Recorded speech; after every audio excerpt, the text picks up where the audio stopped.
This is too simple.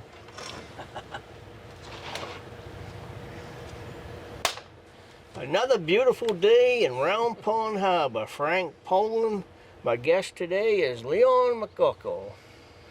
And the man behind the camera, Russ Lane. I'm not going to show you me.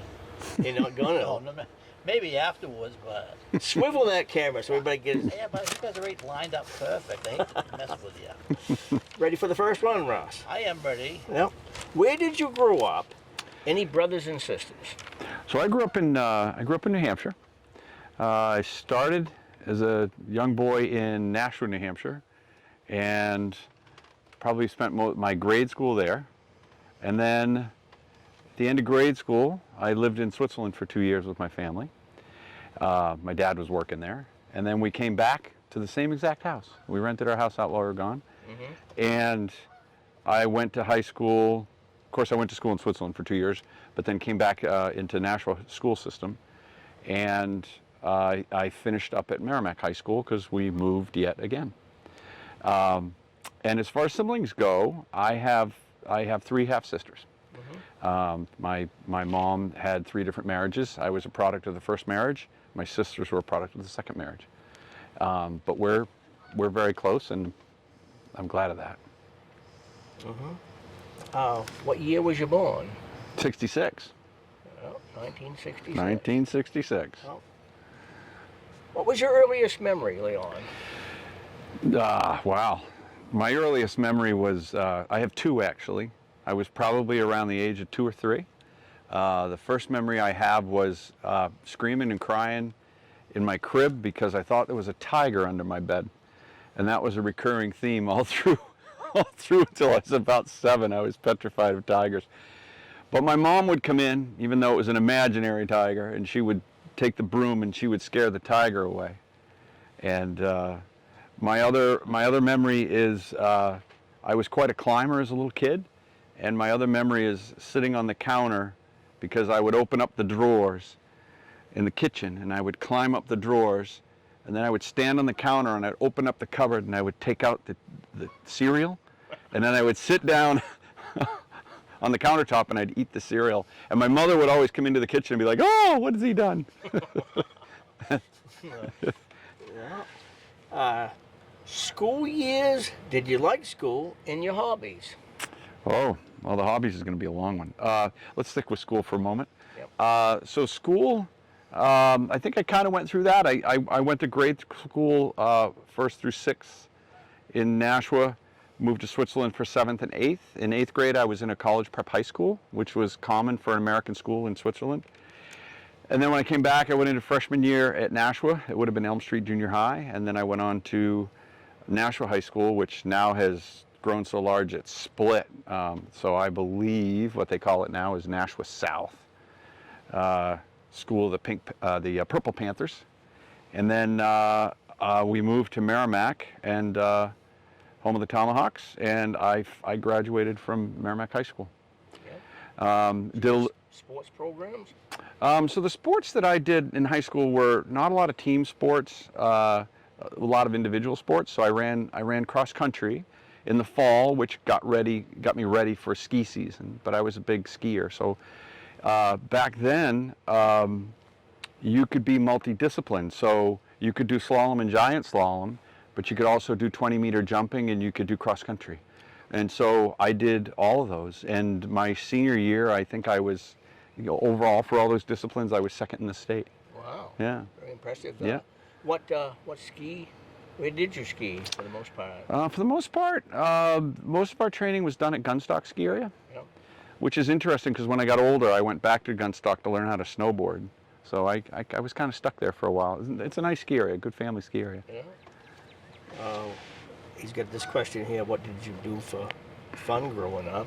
Kind of gets into it a little bit. Yeah, a little bit. So I started sailing when I was 5.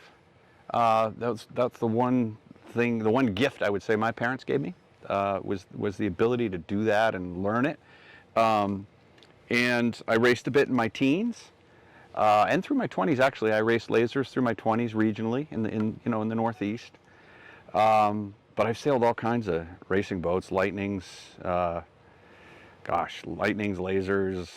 I'm probably forgetting a bunch. Cape Cod Frosties for years when I was in my 30s, and now recently I've started sailing stars. So hobbies right now, I mean, they've changed over the years. There were years where in New Hampshire I was surfing, and then I did kiteboarding for a while. But there's not much surf up You've here. got many hobbies. I know. And all good ones. I know. But right now I fly. And I'm sailing stars. I'm still sailing Frosties. In fact, I'm trying to get that fleet going up here. And I don't know. I have to curb my hobbies, otherwise I have too many. You recently bought a new plane. I just recently bought a new plane. Yep. My COVID thing to do was get my pilot's license. And I have a friend that's an instructor and was gracious enough to sort of give me the boot and the pants I needed to get started on that. It took me a while with the family and a full-time job and everything. I think 3.5 years to get my private pilot's license. How long now? Yeah. And then I started off with a small trainer, and I just recently bought a newer four-seater. Yeah. Wow. Yeah. Wow. I know you worked, and what did you do for summer jobs? So I started working at the age of 14. And you could say that my career has kind of come full circle. I started off working for a JC Boat. That was when I was living with my parents at Nashua High School in Nashua. And it was one of those things where I was riding my bike around in this, commercial street, and lots of businesses and stuff around, no houses. And I was riding my bike around, and I could smell the styrene smell from the fiberglass. And being that I grew up on boats, I knew what that smell was, and I followed it right to JC Boat, and I stood in their doorway for a couple days watching everything go along. And the owner, Jack Cadario, was quite a cantankerous guy, and he came up to me one day and he said, "Hey kid, what do you want?" And I said, "I'll sweep the floor." And he said, "Come back tomorrow. How old are you? And come back tomorrow. I'll see if you can work for me." And so he checked it out and found out he could hire me, and I think he was happy because at 14 he didn't have to pay me minimum wage. Basically, you kicked the door down. I kicked the door down. Yeah. And so I worked there, weekends, nights, and summers in between school, basically through high school. Yeah. What was the best thing about growing up in your hometown? I don't know. I couldn't get out of. I mean, the best thing was probably the friends I made in high school. Yep. It wasn't until I made friends in high school that I really appreciated the town. I guess, and then at some point I couldn't wait to get out fast enough. Still stay in touch with them? Yes, I do. I have several friends from high school that I see regularly. Yeah, good. Yeah. Yep. Good. What did you do after graduating out of high school? So when I graduated from high school, my parents were in the middle of a divorce, and I think that putting me through college was very secondary to divvying up the assets. What school did you go to? I didn't. I've only got a high school degree. Oh, I thought you Nope. moved on. No, I took some college night courses, and it didn't go well because I was working full time. So the short story is I ended up moving out after I graduated. I was 18 when I moved out of the house, and I found it pretty rough making ends meet. Yep. I had a few really, really hard years, and but at the time I was working at JC Boat, and then I went on to do carpentry work because at the time Nashua was just growing really rapidly, and that was the trade to be in. And it turns out that it was a blessing because I don't think that I'm the sort for college.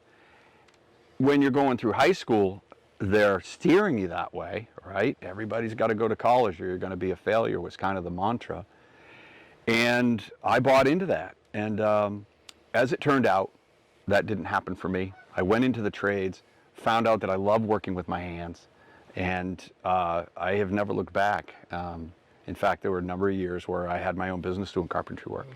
And when I need, when I need to sort of reset my brain, I go do a carpentry project, and it feels like being at home. Seems like lots of times young people, when they struggle when they're young, it makes them a better person at the end of the day. Yeah, you would have had a hard time convincing me of that back then.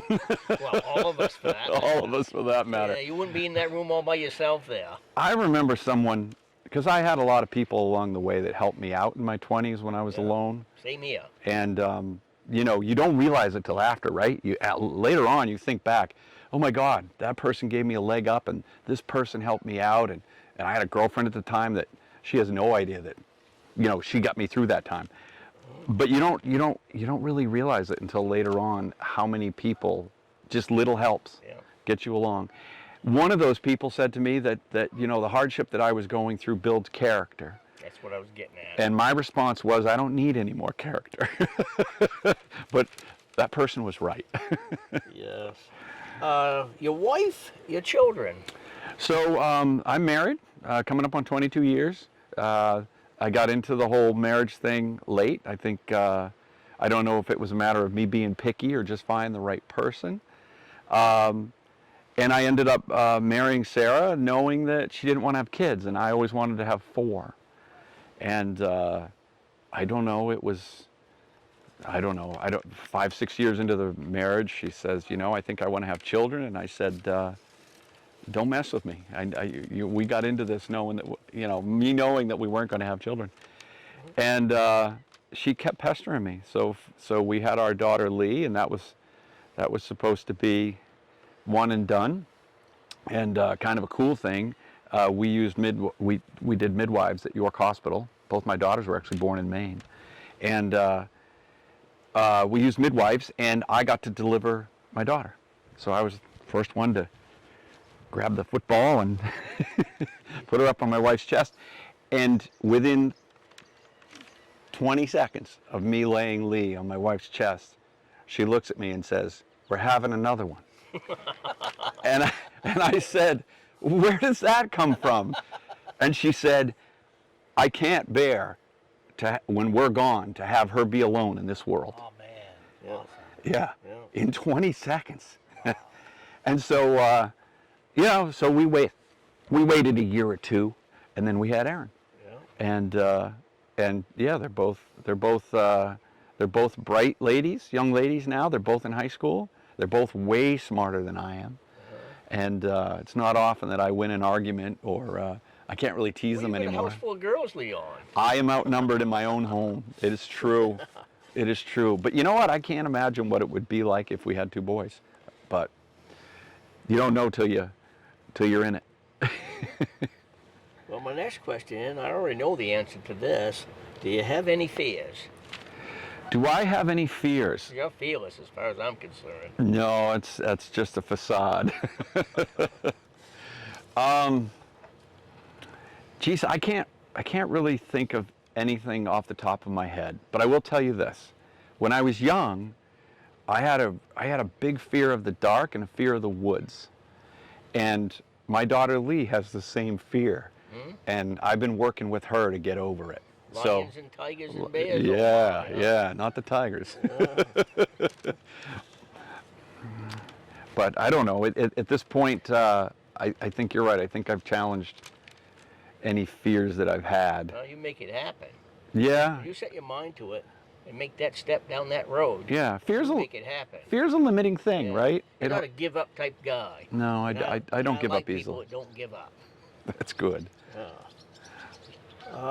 Your business. So currently, Sarah and I own and run Padebco Custom Boats, and we moved here because of that 12 years ago. Yep. When we were, well, we can go through the career thing at some point in this, but immediately before moving up here, I was working 2 full-time jobs. One as a firefighter EMT and another one as a maintenance and caretaker at a boys' summer camp. And the two kind of meshed together, right? On my days off from the fire department, I would work there, and it worked well, but it was, I did that for 7 years. And in the meantime, you know, saving up money. And Sarah had a full-time job with the girls, even with the girls. And we wanted, there were some things that happened, some events that happened when I was on the fire department that and getting a little more mature, I realized that I didn't want to bring up my children in that atmosphere. And so, and I also didn't want to keep working 2 full-time jobs for that much longer. And so I said to Sarah one day, I said, you know, this has got to change. And she said, well, what does that look like? And we talked a lot about it, and we decided that we wanted to live in a more rural area, so that the girls could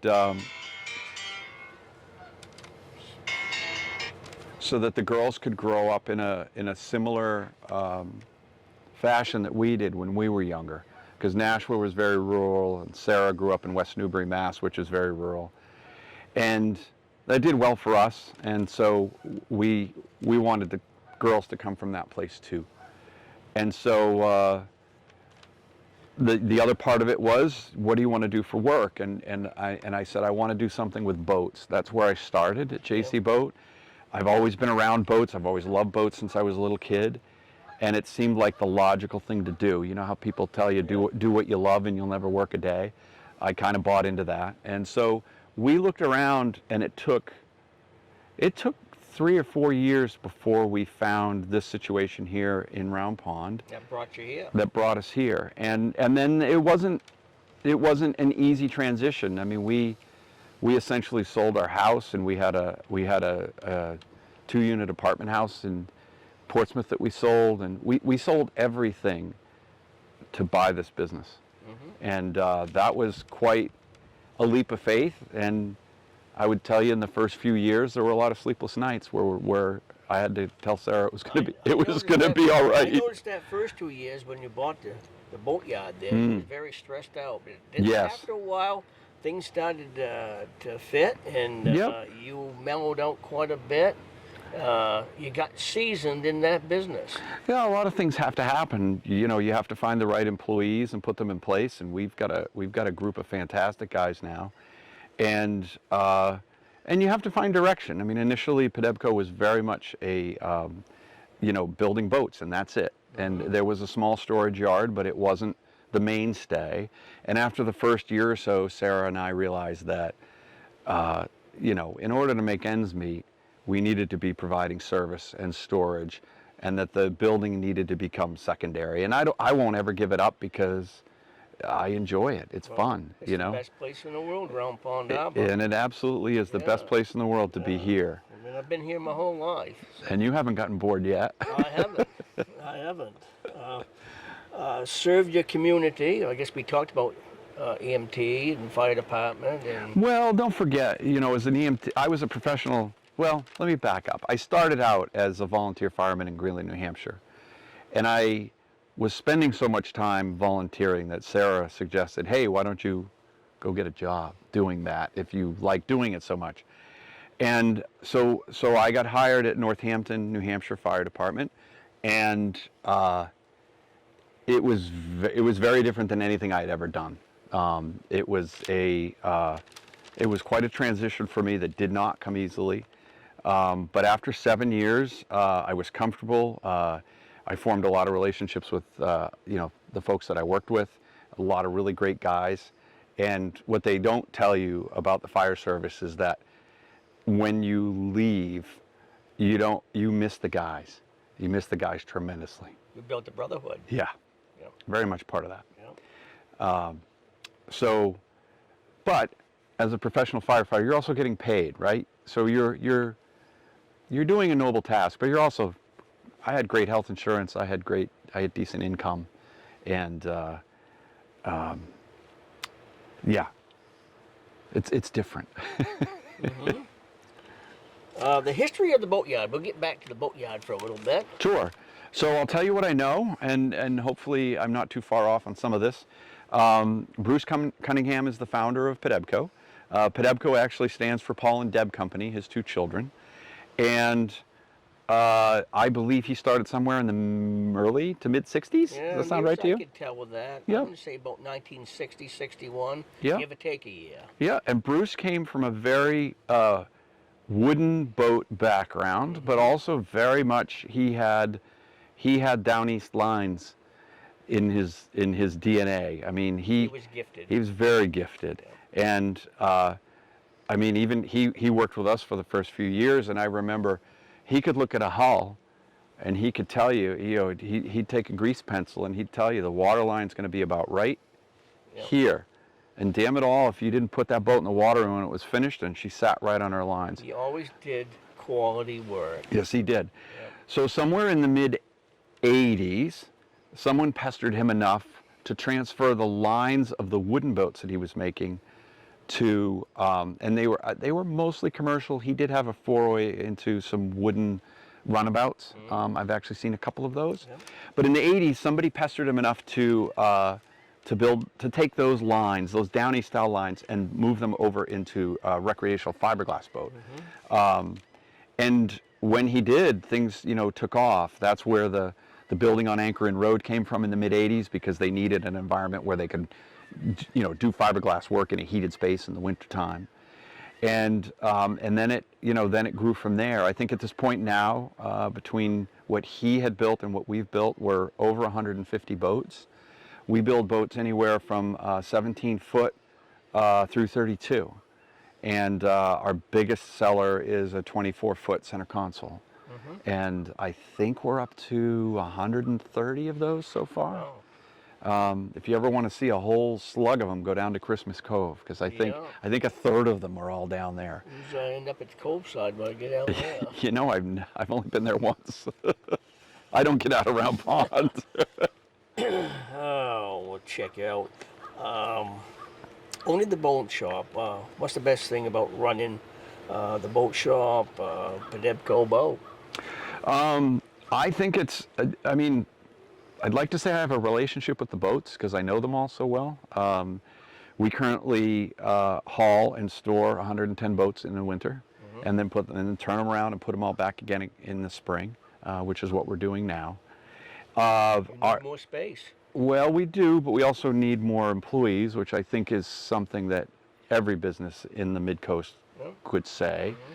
But we have a philosophy that, it's a short season here in the Mid-Coast in Round Pond, and we have a lot of summer folks that come and that are our customers, and we want to give them a boating experience in that short period of time with no breakdowns. So we do a lot of preventative maintenance to make sure that these folks get through the summer without any hiccups. Did you have a brush with any famous people in this business, or the roads that you've been down in life, we'll say? So I personally haven't had any brushes with fame. We have a couple of customers that I would say have recognizable names. They like their privacy, and I won't state it here who they are. But a smart card. Yeah, but I'll tell you, some writers and some musicians and things like that. Yeah. There's a lot of people that come to the Maine in the summertime to do their thing and be relatively anonymous. So, yeah. You're a licensed truck driver, like tractor trailer. Is that the same as the boat hauling? That tractor trailer license? So similar, ain't it? Yeah, it's funny. A lot of my careers that I had coming up to owning the boatyard gave me skills that I needed to run the boatyard. And I'll give you an example, or two examples actually. In the fire department, you have to have your CDL to drive a fire truck because of the weight, and the ladder truck because of its size and weight. And so I had my CDL-B when I bought Padebco, but I couldn't pull a trailer. And so one of the first things I had to do when we bought Padebco was upgrade my license to a CDL-A. And so I can drive semi-trucks with a full trailer. Not that I would ever do it. I'm pretty handy with a boat trailer, but I don't know if I'd want to drive a...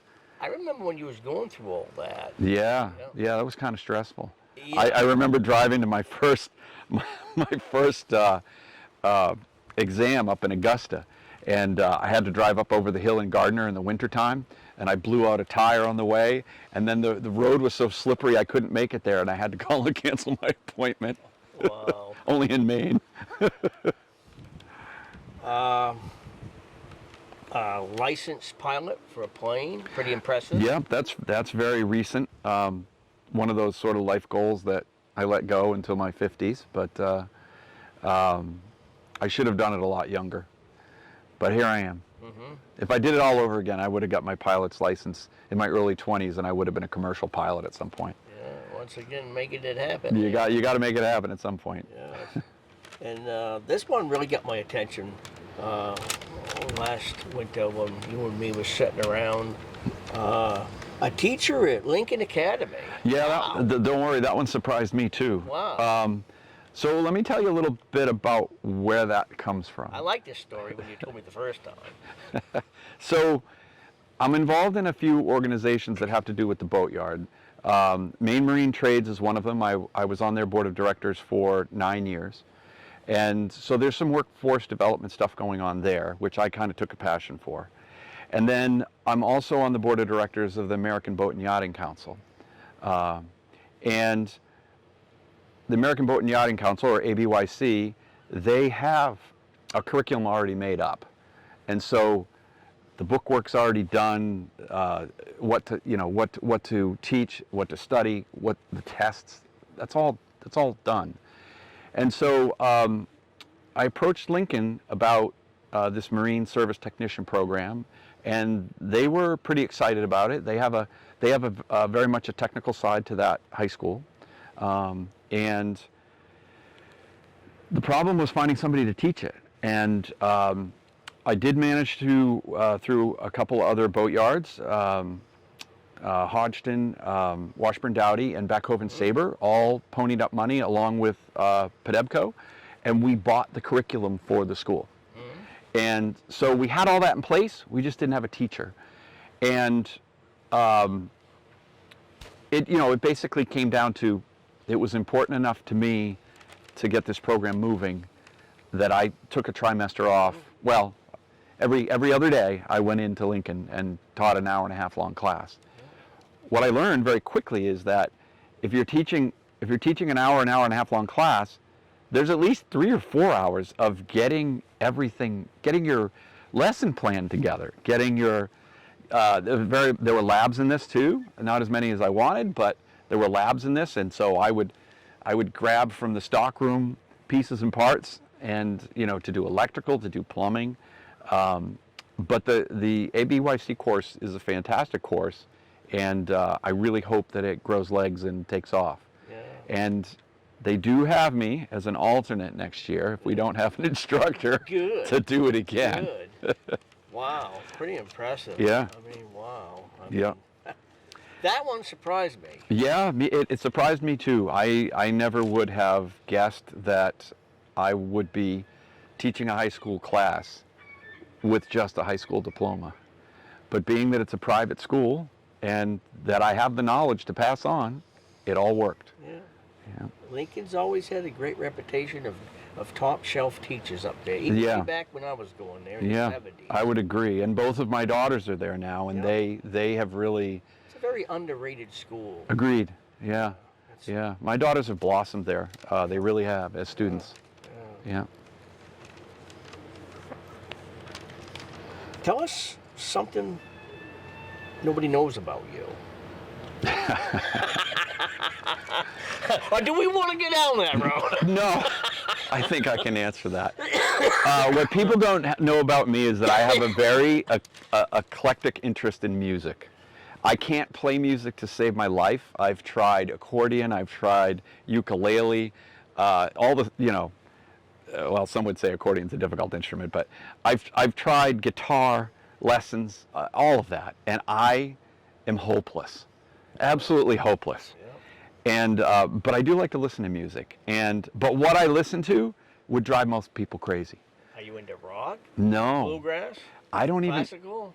Country? No, none of the above. Hip hop? No. Oh wow. I'll give you that some of it's reggae. I like a lot of reggae. Yeah, Yep, I seems do. like when you go to some of the summer events there, and some of the bars, the reggae music when they play that, it kind of brings out the girls. Don't they like to dance to reggae? I guess. I don't know. Yeah.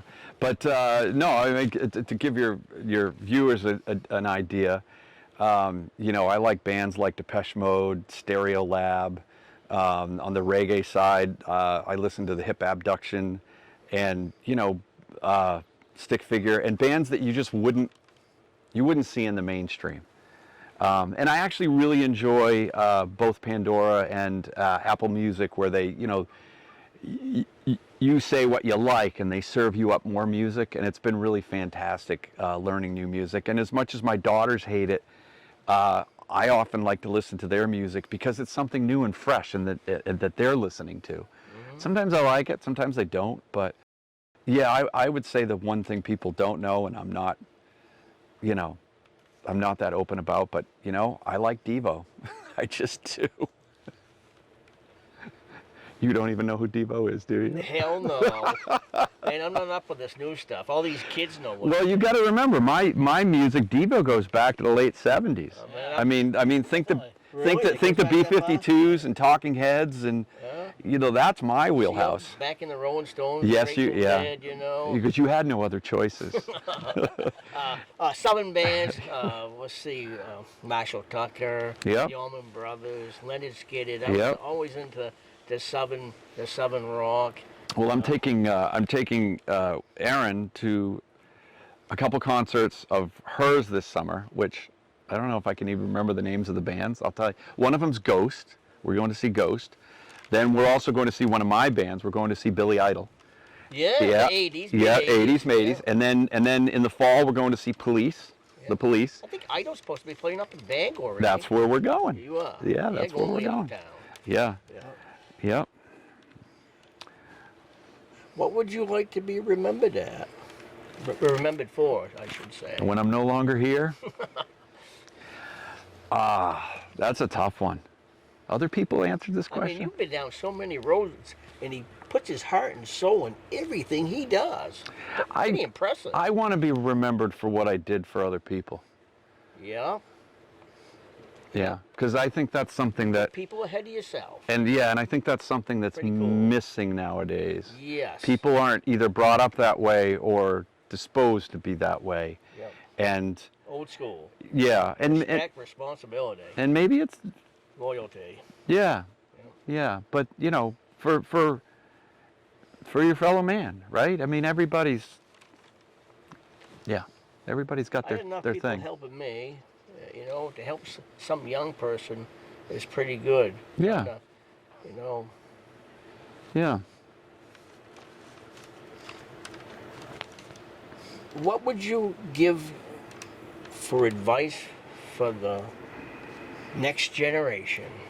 Well, that one's actually kind of easier.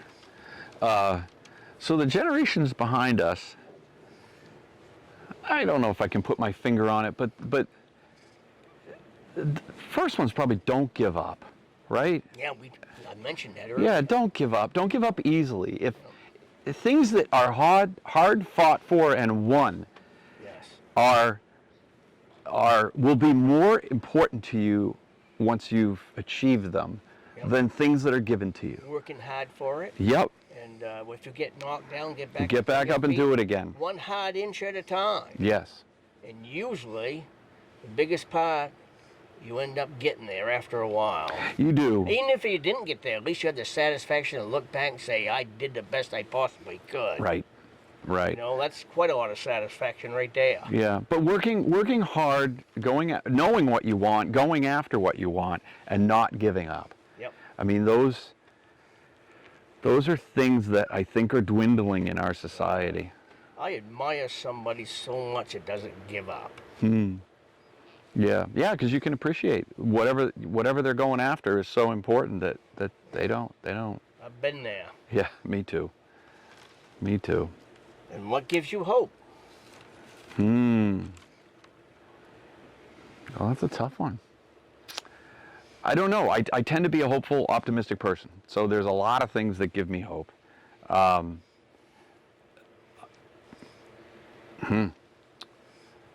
don't know. I have hope in the future in our children. When I look at my kids and what they bring into this world, and the fact that they're way smarter than I am, that's probably where my hope is right now. Mm-hmm. Yeah. I'd like to see, just my own opinion, I'd like to see the young generation step down to old school values. They won't. Maybe I'm a dinosaur. You might be. They won't. But you can hope that that as they mature, they will at least pick up the reins where we left off, right? Mm-hmm. And it might be. It's certainly going to be different. I mean, it's a fast-moving world. It's a fast-moving world, and you think of what our kids are growing up with that we didn't. Yep. Right. There's a lot. There's a lot to unpack there. Sure is. Yeah. It seems like they got to deal with a lot more than we did. I was They lucky sure enough do. To go through, grow up, very simple time. Yeah. Nothing simple anymore. No, I don't know how they navigate it. I really don't. But I'm proud of them for doing it. And you know, we'll see as they get older how much therapy they need.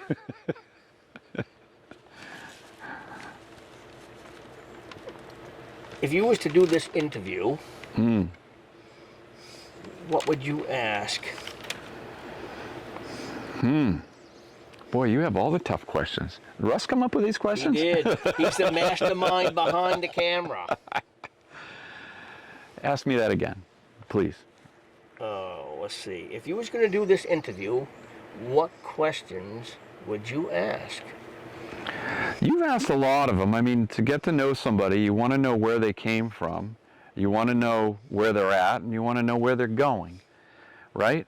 To me, I would ask questions that would develop knowing a person, knowing their actions, knowing how they think, and knowing and having listening to what they say and having all of those things sort of line up with each other, right? If you think as you do as you say, you're sort of a well-rounded, complete person, trustworthy, right? And because you know where you stand with that person. And so I think I would dig along at all those things, whatever questions sort of ferreted that out, because I think that's really the interesting part of people's personality. How long ago did we meet? How many years has it been now? 12 years. 12 years ago, at a mutual friend's dinner party. Did we meet there, or did we meet when I needed cordwood and you were? That came afterwards. That came afterwards. When you built a little trust in me. Well, you know, out of most people that have been here forever, I think you're the easiest to win over. Depends on who you're asking. And you're also careful about it. I'll give you that. Yeah, I'll give you that. As I get older, I get a little more careful with that. Yes. I'll leave it at that. Yes. But you know, to me, I mean, it's such an honor to interview you. Oh, thank you. So many great roads that you've been down. I mean, I look at you as you don't waste 1 minute of your life. You're making something happen all the time, from licensed truck driver to airplane pilot to a school teacher at Lincoln Academy. Wow, and many things. I hope we covered some of it. Probably we've forgotten half of what you've done. I have my captain's license. Yep, captain license too. We didn't even touch that. I know. How'd we miss that? I don't know. I don't know. That kind of goes along with the job, though. I think. Yeah. I think that's a necessary one. So there's some things I don't have. I don't have my motorcycle license yet. You're working on it. I don't know. I might be afraid of motorcycles. That might be a thing. You ain't afraid of anything. I don't have my train conductor's license yet. So this, I've got some things I'm saving for retirement. There you go. Yes. Yeah. I wouldn't be afraid to jump in a boat, jump in a plane. I got to get you in the plane. Let's see, jump. Pretty much. I'd be comfortable anywhere I step with you. Well, I'll get you in the plane soon. Yep. I think that'd be a good place to start. Because have you been in a plane before, Frank? Never been in a plane in my And life. there you go. So this definitely needs to happen. Yeah. And Russ, you're going to be there to document that. Okay, sure. Well, Russ, you got some flying experience. I some. Yeah. Yeah. Yep. No, this is excellent. Thank you for this. Okay. It's my honor. Yeah. You get through all the questions? Let's see. Yeah. I think so, and I probably I'll go home tonight and wish I asked 20 more. Okay. Oh, good. It was an hour, just like you said. Good. Yeah. Yeah.